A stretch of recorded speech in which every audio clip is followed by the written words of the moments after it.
All right. Sup, Devils? J-dawg's out here in goddamn, what town we this? Scottsdale, Arizona. Falling out here. We got both Phil and Wiley of Sacred Reich. We're hanging out at goddamn Rehab Burger. Just had lunch. Wiley's a busy guy, strong businessman now, so he might be ducking out midway through. So then it'll just be me and fucking buddy Philly here. So yeah, Wiley, you started out here. We're at your goddamn burger joints. The whole band, basically Heel was 1996. You guys were around till then, and then basically, I guess, officially split up, or did you count it as split up, and then came back? You started this, first off, why did you guys break up, and what was the reason to come back, and what made you decide to start a business in the meantime? Great to have you here today. Yeah, it was awesome. How was the burger? That was great, man, and the best wing sauce in town. Goddammit! What is it? The medium gold. Medium gold. You come to Rehab Burger, Scottsdale. They got the medium gold sauce, and it's the best wing sauce I've ever had in my life, hands down. Insider hip tip. Yeah. The secret menu. Yes. Your questions. After Hill, the well had run dry. We depend on Phil to do a lot of heavy lifting with writing, and we tapped him. We tapped him till he was just a dehydrated orange. Just tapped out. So It felt like it was the end, So we agreed there was no work to do, and we found other things to do for a while. And for me, that like most musicians who drop out of high school and don't have a diploma, I went to a restaurant for work. And after hanging around there for a while, I tend to learn, all the different moving parts. And after opening 8 locations for the boss and spending the better part of 15 years raising his baby, we had our own baby, Rehab Burger Therapy. It's been 12 years now, right? Yeah, we're getting ready to have our 12-year anniversary. And it's basically like I got paid to go through college after the Hill record. They paid me to work at the pizza joint, and I learned the skills I needed to open my own place. And but you have 2 locations, right? We got up to 3, but we're back down to 1. Oh, you don't have this other one in downtown? I thought it was. No, we had one in Tempe and one in Phoenix as well. But Tempe one was struggling, and then COVID, I needed to take a bunch of payroll protection loans that had personal guarantees. Okay. And I was just like, that's not happening. Yeah, okay. So unfortunate, but the good news is we have our original one, and it's going to be 12 years old. And God bless having one of them survive. It's an incredible accomplishment. It's a lot. Yeah. What were you doing? What were you doing, Phil, during that time? What wasn't I doing? I was doing all kinds of stuff. Whatever I had to do. When our band split, my family was falling apart, my marriage was falling apart. I had 2 young kids and just had to figure out what everything looked like at 30, and whatever. So it was 10 years, and then we came back, and that was the best part. I remember being really down and just, I can do all kinds of stuff, but it wasn't happy and it wasn't fulfilling. And I remember my wife we got back together and she was like, you got to do music, it's the only thing that really makes you happy. So she really encouraged me. So. Well, so that makes sense on your end of why you guys came back and do what about you, Wiley? Why did you you'd almost that's 20 years plus? Everything I do outside of music is so that I can keep music alive. So any job I've ever had is so I can afford guitar strings and amps. So you were playing this whole time? I just never stopped. Yeah, I just always play, whether it's a bedroom player or I go jam with some other people for a little while. I played with Eric A.K. and some other guys. We had a band called The Human Condition, THC. Yeah. So just trying to stay busy, never really giving up on the idea if I keep playing guitar, it'll take me places. Accepting that it's not going anywhere today on Tuesday, so I'm going to go to work for a while, go do some stuff, earn money so I can play guitar. And then when the band came around again, started waking up and there was more water in the well, it was just exciting for me. You hope something like that will happen if you're a guy like me. I understood why we stopped, but I didn't want to. I'm just realistic in that there was time to stop. Well, let's say by American Way, which I would, correct me if I'm wrong, I was very young at that time. That was probably the height of your popularity. Were you guys living off the band at that time? And I mean, you even got the role, which that was one of my questions, is that Encino Man. Well, we started out, we were all living with our parents, right? Sure. Well, so on our first tours, I left my mom's house. So it's like my wife moved me out when we were boyfriend and girlfriend. She lived with me and my mom. I got an apartment while I was on tour. One day I came, it's like we became adults on accident while we were playing in a band. So it was never really like that decision to make, like, you know, turn your back on your. I didn't have a job. And it's not like It was just the band. it's not like a record came out, we got all this money, and it's never been like that for us. We're always just doing whatever it is that we had to do to continue to play music. Yeah, but I mean, you guys had success at a very, for example, like Success to people on the outside is the perception of success and the actual financial windfall of success are two different things. The other thing too is, as a fan is short for fanatic. Correct. So I say it all the time. So you find yourself thinking bands are bigger just because you like them and what they mean to you, and it's not necessarily the actual truth. Okay, so then, like, for example, like Encino Man, how did you guys get in that? How did that Hollywood help? Records. Yeah. We were on, Did that help the band a lot? Everything. A lot of people have said, "Oh, the first time I've seen you or heard of you." A lot of people would say that. So whatever it did, it did. And if it presented us to people and they went from there, great. But like Wiley was saying, we're on Hollywood Records. So that was a Hollywood Pictures thing. They had given us money for a publishing advance. They're trying to get the movie people to pay back the money that they gave us. So they take the money from the movie people and they take that money back.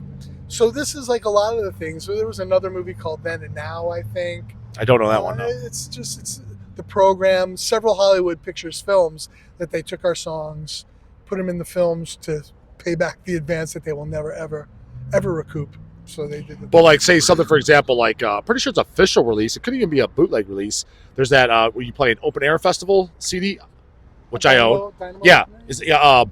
And when I did the math, I never thought about that, but I was thinking about it like recently. I'm thinking like, you guys were like maybe 21 at the time, and you're playing in front of thousands of people. Like, is that kind of like over your head? You take it for granted? Did you not care? Or? Yeah. It was the Dynamo Festival in '89 was probably the biggest moment for us at that point, and for quite a long time, because we were playing clubs, 200-300 people. Yeah. And next thing you know, you're playing a festival and there's 25,000 people. It's the middle of the day. You can see everybody, and you're like, I remember standing on the stage looking out and going like, holy shit, we're going to have to play to all these people. And when we got out there, like, we were like shaking, nervous. But once the waiting, what did Tom Petty say? The waiting is the hardest part. Once you get out there, you're fine. But if you see the video from that, like, I don't even know if our feet were touching the ground, dude. Like, the response was overwhelming. Many years later, Andre, who's the promoter of the Dynamo, he said, like 20 years later, he's like, you guys stole the show that day. I was like, come on, really? He goes, come on, don't be so modest. And I was like, from our perspective, I know we did great. I know we got a great crowd response. Yeah. But Armored Saint played after us, and Jesus, who headlined? Sabotage headline. Yeah, Sabotage. So I thought, I know we did great, but Andre's like, no, man, that was a very special day. Yellow so it Flyer. was a special day. The Holy for Moses, us. Sleaze Bees. Yeah, but What about you, Wiley? What do you remember from that? What were your feelings when you went out there? It's actually quite a bit like I was saying. It was a really magical day, and I still don't know if I've had a day like that one. And it was part of, our expectations didn't expect that. So, earlier when we were enjoying the talk for lunch about managing our expectations and avoiding upsets, I was prepared to have an okay show and be super excited about it, but it was extraordinary. And I think the thing that we didn't expect was how many people were familiar with us. We've been, like, to that point, like Phil said, we were just playing clubs, and a big show was 1,000 people. So all of a sudden to be out in the middle of an afternoon looking at a sea of people, and Phil at one point, he's like, what do you guys want to hear? And I could hear 10,000 people go, Death Squad. And Phil goes, what? And then I heard 18,000 people go, Death Squad. Yeah. And I was just like, is this like it? Is there a world where we could come stand on stage and this many people know what our songs are? Well, like, we didn't know we lived in that world. Yeah. So the expectation was really low, and then the reward was through the roof. It was a special moment. Sometimes everything comes together, and that was that day. Everything came together. We went on to play shows with more humans at them, but not with that level of love, support, and acceptance. And also the first time playing a big show. So it had that. Like, once you do that, okay, I'm sure it's not like blasé now that when you go play big shows, but you're more used to it. The first time you are not used to it, and you're not ready for that reaction. Like he said, my son Shane will always, he'll walk in the house, he'll just go, all right, you crazy fuckers, what do you want to hear? Because that's the beginning of that part in Death Squad. I go, all right, you crazy fuckers, what do you want to hear? They go, Death Squad. I go, what? They go, Death Squad. I go, Death Squad? They go, yeah! I was having a conversation with 10,000 people. It was incredible. I stop and think, I go, imagine if you're Metallica and you're playing to a stadium full of people going, die, like for the third night. You gotta feel like the king of the fucking universe, man. It's gotta be amazing. Yeah, special. Well, if you guys, because War Pigs was kind of a classic cover that you guys kind of got known for doing, and you covered it live a bunch of times. Has anyone like Ozzy or from Black Sabbath, have they ever commented? You ever hear a comment from anyone from the band?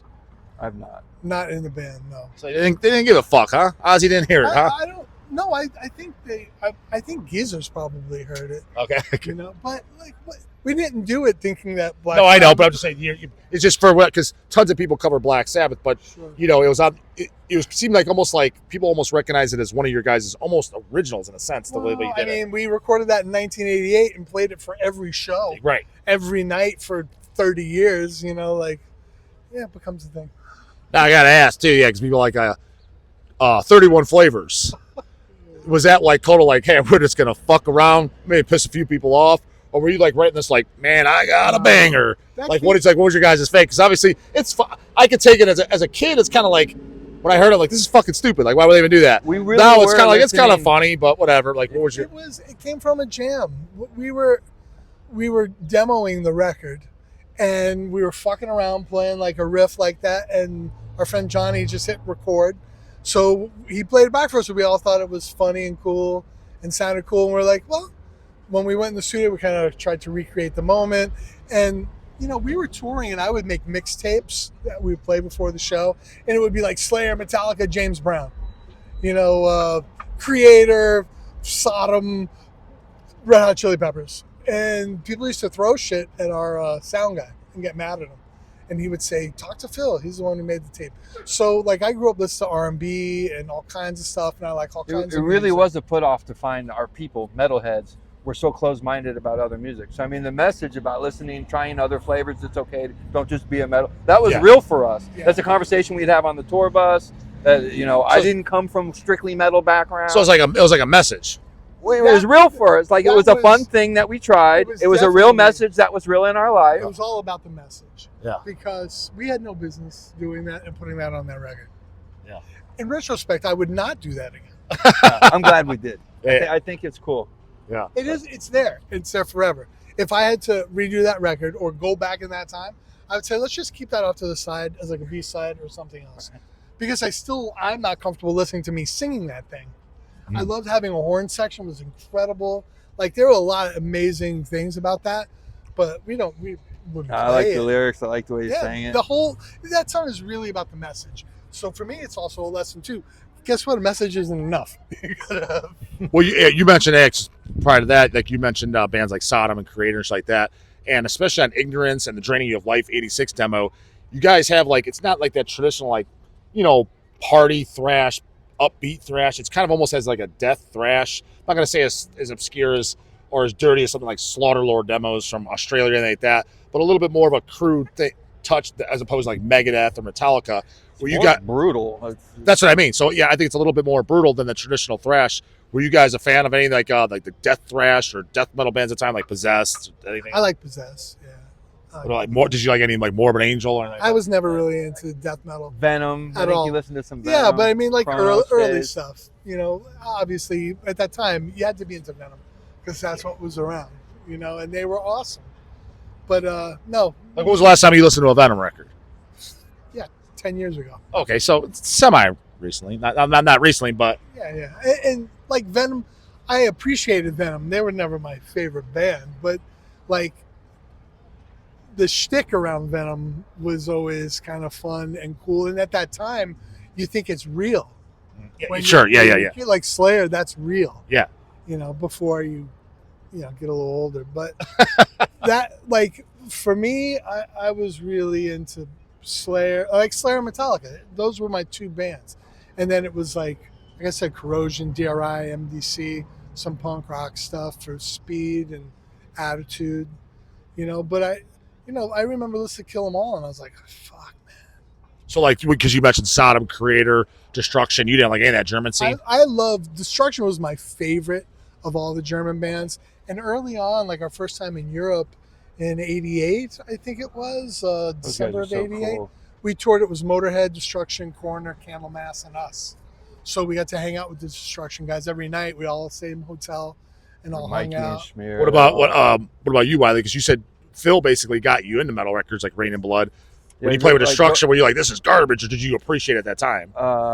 By the time, well, I just like all my favorite guitar players. You know, Randy Rhoads, which is not glam, but then he died. So other players carrying that torch of sophisticated classical guitar, thoughtful soloing. It was Warren DeMartini from Rat. It was George Lynch from Dokken. So when I was like, where am I headed? I guess I'm heading that way, where other guitar players I'm modeling myself after are found. You know, that's where I imagine I'll end up. So it was a surprise. And when like Phil was listening to those guys, I was more Scorpions, Judas Priest, Rat, Dokken. I didn't like the super glammy shit, Poison. Sure. There was a lot. Metal. Like you like this is how we all came through, right? Everybody liked Black Sabbath and Rush and Scorpions and Judas Priest, and then it was like Iron Maiden. I was like, oh, okay. Yeah. And then Maiden. And then the next step was Metallica. Yeah. Sure. You know, Sure. I was like, fuck. And then when I got Metallica, I was like, here's all my Zeppelin records that are going in the garbage. I got rid of all my vinyl and had to buy everything back on fucking... You fucking idiot. Yeah, like a moron. Like I'm like, if it's not Slayer, Metallica, it fucking sucks. Yeah, you go there. Yeah. When you're 15, you know, that you're dumb. So that's how it was. But it's the truth, you know. That's the truth at the time. It's lack of foresight. Yeah. Well, so then from like, the ignorant surf era, then by the time you guys hit independent, especially, it was very obvious that it was a much more commercial, radio friendly, like metal music. Was that intentional? Like almost like, let's see if we could do what Slayer and Metallica did popularity wise, or was it like, this is what we want to do? Conversations behind the scenes about what people expect of us. It's just what There's comes a natural out. progression. That's just kind of what's coming out of that's us. what comes out. I mean, and you're listening to your influences and whatever your influences are.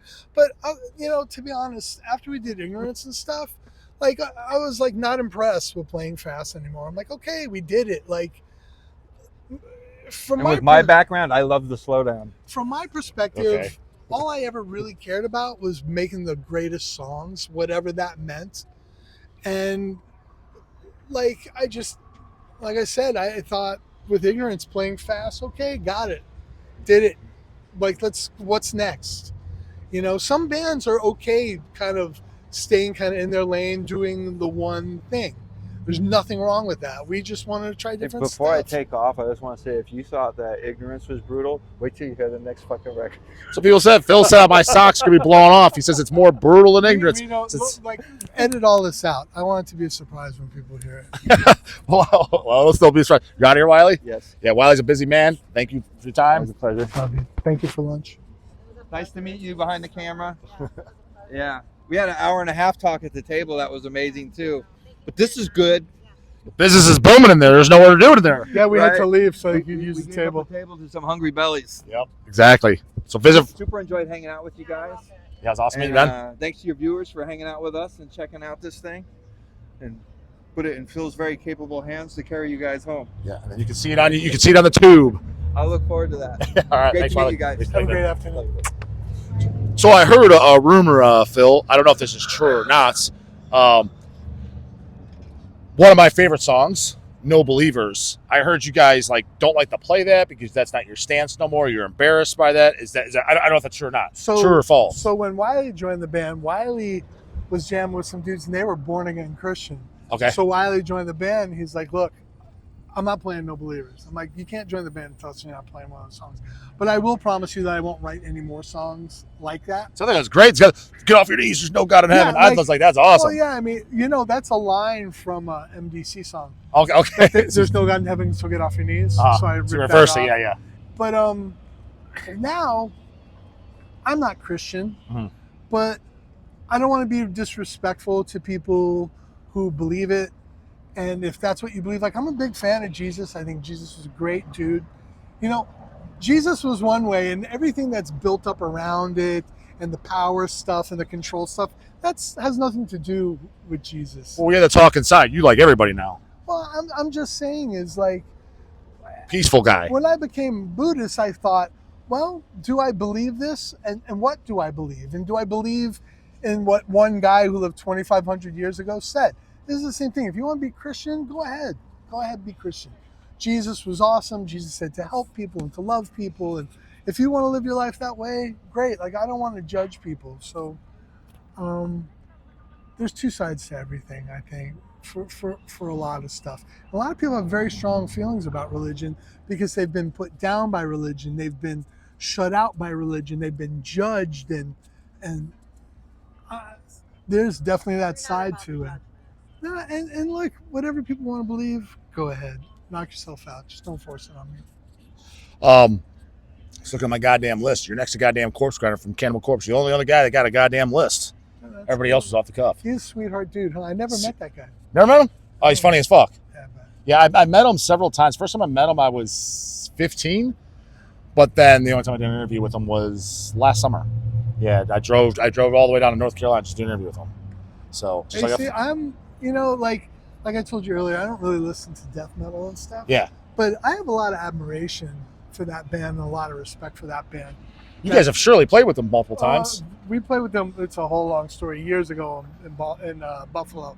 And that was bad. That was like a bad scene. It was a weird shit happened. But I was thinking, because I just saw the tour announced with Municipal Waste that they're doing. And I thought, I have a lot of admiration. Those guys have been around forever.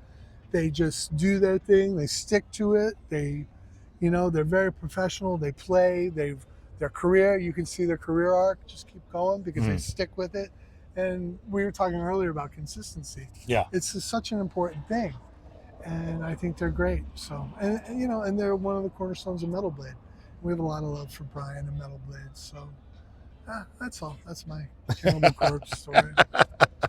When the band got started, you guys and Greg Hall, after American Way, I mean, you mentioned, and I did hear that they tried out for Slayer. Why did he officially leave? He tried out for Slayer before we had a record deal. Okay, so it's okay. Like 86. Okay. He tried out for Slayer. And I told him to take a hike? He said it was weird because he said it seemed different because they were like videotaping him. There were a bunch of other people there, but it seemed like they were going a little further with him. So he auditioned and he goes, dude, he said, they told me to slow down. I go, Slayer told you to slow down? So he auditioned, but Lombardo came back, which is the best for everybody. So was Greg bummed, pissed, or? I don't know. I mean, obviously it would have been a great opportunity, but Greg's also like a homebody. Yeah, so all that tour. So joining a band with a bunch of dudes that he didn't know, if they offered it to him, he would have had to say yes. How it would have worked out, who knows? Was he the most kind of like homesick then on tour? You said home. Yeah. Like he's just ready to go home every tour? He's just a different cat. Would you say ultimately that's why he left the band, or was there other reasons? You'd have to ask him. Oh, so he didn't give you a reason. He just said, I'm out? Which time? Oh, when he quit? Yeah. Which time? I just know he's up to American Way and then he's done. So I know that on our first tour ever that we did 4 shows on the Ignorance record in 1988, we were in some restaurant and he got offended and he goes, that's it, I'm going home. And went inside at a different table. So even on the first tour ever, he quit then. That's it, I'm leaving. But he couldn't figure out how to get home. So he stayed. But he and I never had a good relationship. Since the day I joined the band, like he was in the band first, like I told you they had another drummer and I said, get another guy and we can talk then. So they got Greg and I was like, I never heard Greg play, but he was once again the hotshot drummer in the neighborhood. So I went and jammed, but he didn't like it because I joined the band, I was 16 and he was like 3-4 years older than me. And I have control issues and came in and started saying, hey, this is what we're going to do. This is how we're going to do it and blah, blah, blah. And he didn't like some young guy, tell him what to do. And we had a couple run-ins together. So I don't think he ever really liked me. So when was the last time you've spoken to him? I don't speak to him. So it's been, have you said one word to him in the 2000s at all? Oh, yeah. I mean, I'm just trying to think. When we let him go. Okay. Before getting Dave back, when we let him go, we had that conversation. And then I ran into him somewhere, and I was like, oh, hey, Greg, you know, and he just wanted to talk about it, you know, and say like, I don't know why. And I go, you know why? Like, if you're being honest, you know what happened. So I don't want to talk about it. I don't want to get into it. You know, that's personal. Yeah, sure. You know, and look, man, sometimes things don't work out. Being in a band is a very intense relationship. Yeah. And well, you guys got the song "Love Hate" on American Way. It's kind of what it's about. Okay, like I told you. So you you were mostly referring to him. no, I'm just fucking around. But like I said, I don't think he ever liked me from the day. Yeah. Joined the band. No, it's funny you say that. Actually, I know a lot of bands. I'm not gonna throw any names, but bands I know very, very well personally.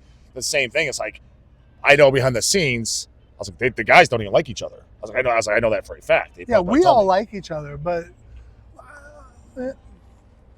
you know, yeah, like it was crazy because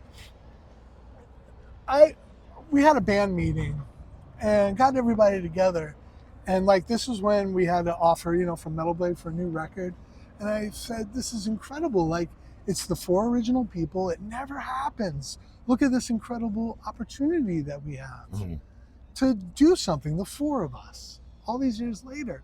And I just thought it was amazing, incredible experience. And some people have different perspectives. Yeah. Everybody's outlook with their reason to do anything, sometimes they're on different paths. Yeah, so I understand that. You know, like, if you don't want to do it, you're not happy, and don't fucking do it. Yeah. It's fine with me, man. Yeah. But I remember Jason going, what are we going to do? What are we going to do? I'm like, I don't know, you know, thinking of getting someone new. And I go, let me just call Dave. You know, I called Dave. I go, Greg's not in the band anymore. He goes, I want to do it. I want to do the record. I want to do the tour. And I was like, really? Wow. That was easy. Like, we didn't have a drummer for 2 hours. I called Dave. I go, but you're a Machine Head. Like, didn't you just make a record? He's like, yeah. I go, how long are you going to tour for? He's like, maybe a year and a half. I said, well, we waited 23 years. What's another year for the guy that we know and love already? Yeah.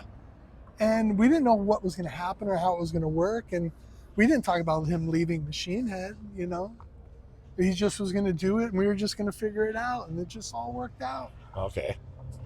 Yeah. He's great. Having him in the band is one of the greatest things because he's an amazing drummer and he's an adult.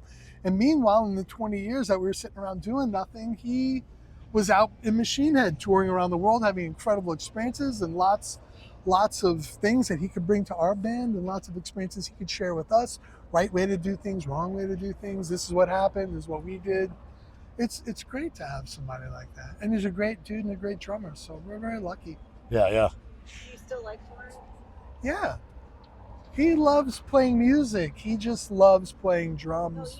No, you. Yeah, she asked if you like touring, yeah. Yeah, I love tour. I mean, we have the single greatest life that you could ever possibly imagine. I can't think of anything that could be better.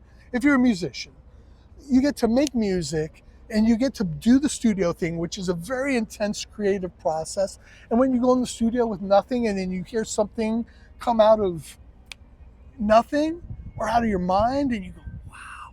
I love the studio. I love creating it. I love hearing everything come together. And then we get to leave that area and go out and have the immediacy with the people and traveling and with our crew that we love. Like, it's the greatest thing.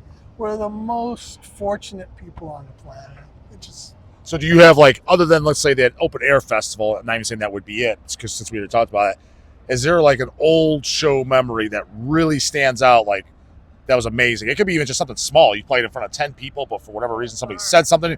What's something that sticks out in your mind from an old show, whether it be 1992, 1, 88, something that really stands out in your memory, like, I'll never forget this, for whatever reason? Like, I have, like, just show experience personally that no one else will probably think, why does that stand out? But for whatever reason, it stands in my mind. Is there anything that really stands out? You know, there are things that stand out. And then some nights, like, I can't remember. Sure. But I remember at the time thinking, you know, people talk about being in a zone or whatever and that everything slows down. Yeah. And I remember having that feeling on stage. Like, I have asthma and singing and running around is difficult for me. So a lot of the time I'm on the verge of just being out of breath and just pushing myself anyhow. But there are nights where I was like, I felt like I had the lungs of 27 people. Everything was perfect. The crowd was perfect. And I would do like foot plants off the drum riser and catch air. And I was like, some nights are just kind of magical and everything is just working in concert. You know, other nights that you would think, this is it. It's all set up. and then That sucks. Well, or it doesn't come out Yeah. the way that you expect. I remember on that Sepultura tour that we did with them and Napalm and Sick of It All, playing the Palladium in Hollywood. And there were 3 pits. Okay. You know, it's just feeling like this is so sick. Or on the flip side, really negative fights and weird vibes and fighting with security and like, you know, getting in a big bar brawl. I mean, there's all kinds of stuff. You know? And would you say Imagine getting a bar brawl. It wasn't because What? we started it. We were in the wrong place at the wrong time with a bunch of bikers who beat the living shit out of us. Yeah, it wasn't so much a fight as a beating. now It you was a would beating. now you would agree what I refer to as Hammer Smash Face song you don't know because you don't like Cannibal Corpse. I know the song. So like the their song, right? Your guys' Hammer Smash Face, whether it be whether you agree with it or not, but fan favorite is Surf Nicaragua, right? Yeah. I think Surf Nicaragua is undoubtedly our most. So like you never do a show and don't play that. Of course not. Yeah, that's what I figured. Like sometimes I remember So mad. we had a set list. Death Squad's another one that we always play. Yeah. We were playing and they're like, you got 5 minutes. I'm like, we have Death Squad and Surf. We had to cut Death Squad. Oh, You right, know? all right. Yeah, and I was like, ooh, that's terrible. We need to play Death Squad earlier in the set because that's the other one. I mean, people want to hear Death Squad. People want to hear Surf. You said it. What is it? Is it on the Dynamo or maybe you have it on a bootleg audio or something? 'Cause I have a bunch of It's on songs. YouTube. No, but there's something like I heard like it's an old show. You're like, yeah, we got a song here for whatever reason people seem to like it. It's called something like Death Squad. Oh, I don't I just know. thought it was funny as fuck. I hear it. That's how, like, I don't know. Just the way you did this is funny. Just like at the Dynamo, it's stupid, dude. You're like, yeah, it was raining a lot today, but we're playing. You know why it's not raining? Because we're from Arizona. Oh, just dude. like cheesy humor. No, I was but, like, it's but fucking this funny. this was real. Yeah. This was for about a decade. It was a running joke that when we would tour in Europe in the summer, which is notoriously bad weather and rain, wherever we went, the sun was shining. And I swear to God, for 10 years. So our agent was at Hellfest and he goes, today it ends. It's raining here now. And we're driving to Hellfest. And as we're driving there, we see the sun come out. The clouds parted and I go, Thomas must know we're close. You know, it's funny you mentioned because Hellfest in France, right? Yeah. So what year did you guys play? Several years. Because that's like one, like if I see a really good lineup, that is a fest I want to travel to. How is that? I love France in the first place. It's one of my favorite places on the I've been there planet. many times too. I like it a lot. I love it. And that festival has the benefit of having a permanent site where the stuff stays up. Okay. So they can build the infrastructure. It's an incredible setting, an incredible organization. France supports the arts. So they help. It's one of my favorite festivals. So it's if there's a bunch of bands playing you like, it's definitely worth going. Bucket list for sure, man. Yeah. Bucket list And festival. it's just like, do you know what type of crowd is in the thousands? Like, do you know what it is? 10,000, 20,000, Oh, 5,000? way more than that. Okay. Yeah, I knew it was huge. Okay. Like 50, 80. Yeah. It's as big as any festival. Okay. Damn. Okay. Shit. I guess don't remember what I was saying. last goddamn question for you. So I don't want to keep you too long. Not as busy as Wiley is. I'm sure Phil's got things going on. What's today? Friday. Friday. Yeah. I always called him Sergeant Reich. You guys, you had the Crimson Ghost OD, from baby. Misfits. Crimson Ghost. You got Eddie from Iron Maiden. You guys also had a mascot guy. Was that intentional from day one? Is his name actually Sergeant Reich? Does he have a name? OD. OD? So What? it started like this. I always call him. What's the OD stand for? OD stands for our dude. Our dude. Because we would say our dude. Yeah, but he has SR on it, so just take it right because that's what it stands for. I thought it started for on Sergeant his Reich. helmet. No. Yeah, on his helmet. No, it stands for OD for because we would say like our dude. So that started like I was in high school, and my friend Paul, who's still our artist and did our album covers and all that stuff, he was hanging out and he was going like community college taking art classes. But he was hanging out on campus one day. I'm like, come with me to this class. I had this class. It was very lackadaisical. So we were sitting there. I'm like, yeah. So if we do like a skull with a gas mask, and he's just sketching it, and I go put a helmet on. So he kind of just sketched it out, and then he went and drew it, and we're like, yeah, that's our dude. And so we would always say our dude, our dude, our okay. dude. And then Metal Blade, when Ignorance was done, they wanted to have a name our mascot contest. I'm like, he has a name. It's our dude. Oh, okay, sure. Yeah, And then we said, well, have your contest. If maybe they'll come up with something better, but they didn't. Well, you're fucked up. So we just. Well, I just thought because he had his helmet, it says Sergeant. I know Sacred Reich, but I just figured it stands for Sergeant Reich because he's got the gas match. It's a fair guess. But I thought he was, because ever since the Ignorance back with that piece, I love the guy. Out of all the mascot guys, I thought he was the coolest. I was like, he just looks metal. There's a whole story about that too. I actually wrote a whole story. I actually wrote a whole comic book series. I wrote a story, then I wrote a script About the character? I storyboarded the whole thing, and then I did so much work. I storyboarded the whole thing. I laid everything out, panels, blurbs, everything, and then I lost 2 books. So this was several years ago. It set me back. I've always planned on doing it. He's a mutant warrior, post-apocalyptic mutant warrior dude. So yeah, I have a whole story. It's kind of like Planet of the Apes meets Kung Fu. Was it the same artist every time? Because you guys did a lot of the tour shirts, even during American Way. You were using them on shit. Paul. But every time you drew him, it was always the same person. Paul did everything except for the heel cover. Oh yeah, okay, which yeah. is the photo. Speaking of that, that's the only, because in Independent you kind of use them. We did, but on I didn't heel, like that cover. Yeah, I didn't either actually. He brought it, and but why didn't you use them at all on heel? Well, heel, I actually had a different concept. What I wanted for heel was, the faith healer guys, the snake dude. Yeah. I wanted a photo of that with the guy with the snake, and I couldn't find anything that I liked.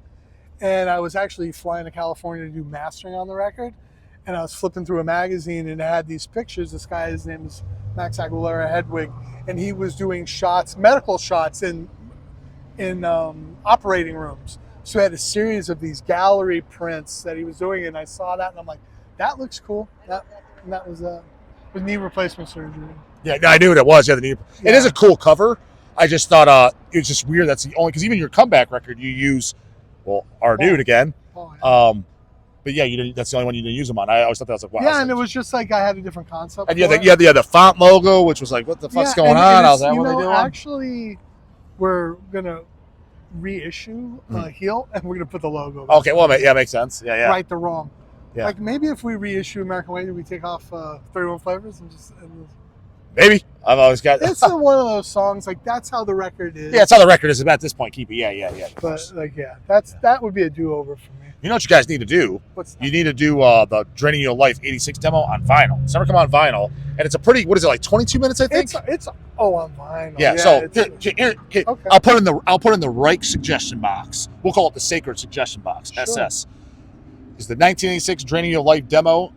Put on the entire side A, side B. You have to do a little bit of work, Phil, or get Wiley. Do some digging. See if you can find any rehearsal tapes from back in that era. Anything, just a rehearsal, but that's not the case. Stuff that we have has already been released. There's something in the vault. There's nothing. Mom don't have nothing. No. Not even a live show in Mom's garage. Nothing.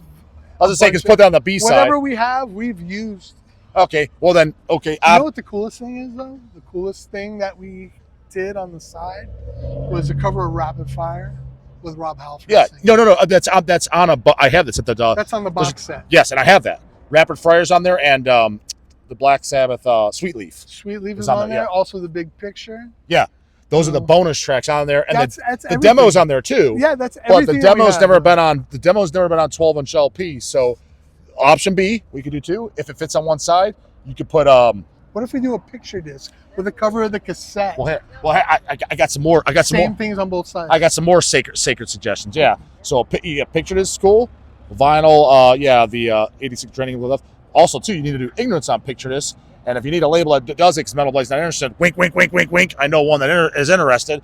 You could do the Sacred Reich for the Ignorance. What I would do is probably the original cover, which I believe, didn't you draw that damn thing? Which one, the black and white one? Black and white. Paul. Do that for, the outer cover with a die cut like logo. And then the inside, the actual picture disc would be the cover everybody knows on the disc, the back, the our dude, that piece. That'd be on the disc because it's never been on picture disc ever. I know, because otherwise I would own it. So you need to get demo on vinyl and Ignorance picture disc. All right. I said if Metal Blade says, we're not into it. They're down. I'm just saying, because we've actually licensed shit from Metal Blade. We've done Cannibal Corpse cassettes officially, and we've done we have coming out Immolation picture disc. We should do the demo cassette as a cassette, just how we did. The way it came out back then. Yeah. Actually, what's funny you say that is about 5 years ago, that is kind of a trend and it sells very well. Like they're kind of like replicas. We've done it with some black metal bands like Profanatica, their Weeping in Heaven demo, and that's a hit.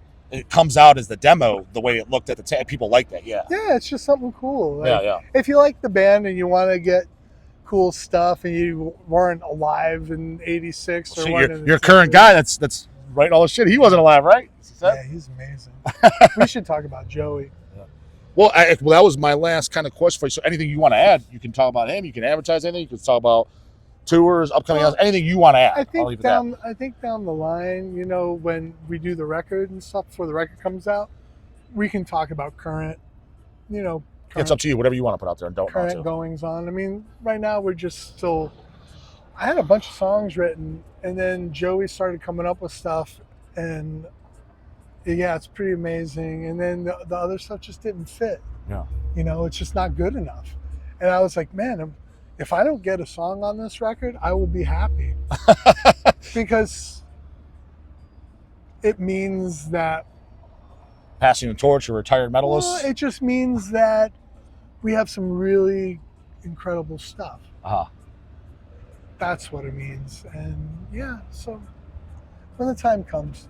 And okay, and no tours coming up that you want to announce or anything? No, we just turned down everything because I don't know when we're going in the studio. Yeah. And that to me is our number one priority, to make a really great record. So that won't be, at least since you said you don't know, that won't be that long. So what do you mean? It's not that far away till you're actually gonna be recording something new. Hopefully. Yeah. I mean, we have 1, 2, maybe 4 or 5 songs. Okay. And it just depends how long the rest of it takes. Yeah. I'm like, for me, the minimum is 8. Perfect would be 10. Sure. Yes. Okay. Yeah. But then the other thing too is like, I think, well, when you go play live, how many of those songs are you I going could to use. Yeah. 4 or 5 songs? It's most. Yeah. At the most. No, 100%. Yeah. Lots of the shit's just leftovers that never get used. And then I wonder too, like, how many people sit down and listen to a whole record from beginning to end? I do. Yeah. So do I. Yeah. No, that's true. The youngians of today, these Instagram generation, they have a very, very short attention But that span. has no bearing on what we do. Like, Yeah. that's how people consume stuff, and that's not our business. Yeah. How people decide to listen, like, I don't give a shit. You know what I Yeah. mean? We're going to do our best, and then the rest is up to everybody else. They like it. They like it. Or they don't. Right. Yeah, and I'm okay with either of them. Yeah. Well, like we were talking earlier, to expect everybody to like what you do is foolish. Yeah. Sure. And we're a niche band. I mean, like, I remember when Dave joined the band, we had the first show we played with him, we played a little club show. And then we were playing like this radio festival here in Phoenix, was Flotsam and Jetsam, us, Pantera, who was touring Cowboys. Sure. And so we played that show, and then we left the next day for Europe to tour with Sepultura, with Heathen as the opener.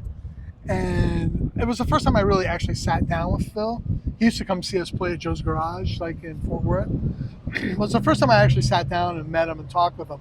And he goes, "You guys easily have sold 100,000 records, right?" I'm like, I go, and that's when that thing about fan is short for fanatic. Yeah.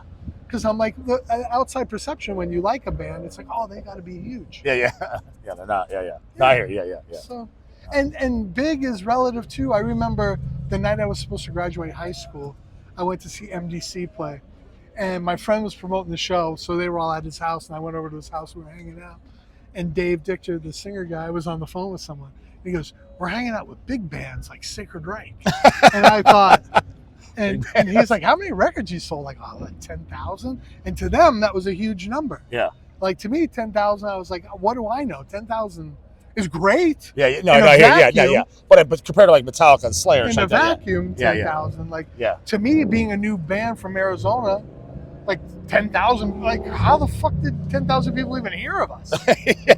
Yeah. We played, I remember maybe it was 1990. We went to Greece. We fly to Athens. I'm like, is anyone going to be here? And it's a big place. It's like outside, like 1,500 people at least. I was like, what the fuck are these people thinking? Yeah. It was packed. I was shocked.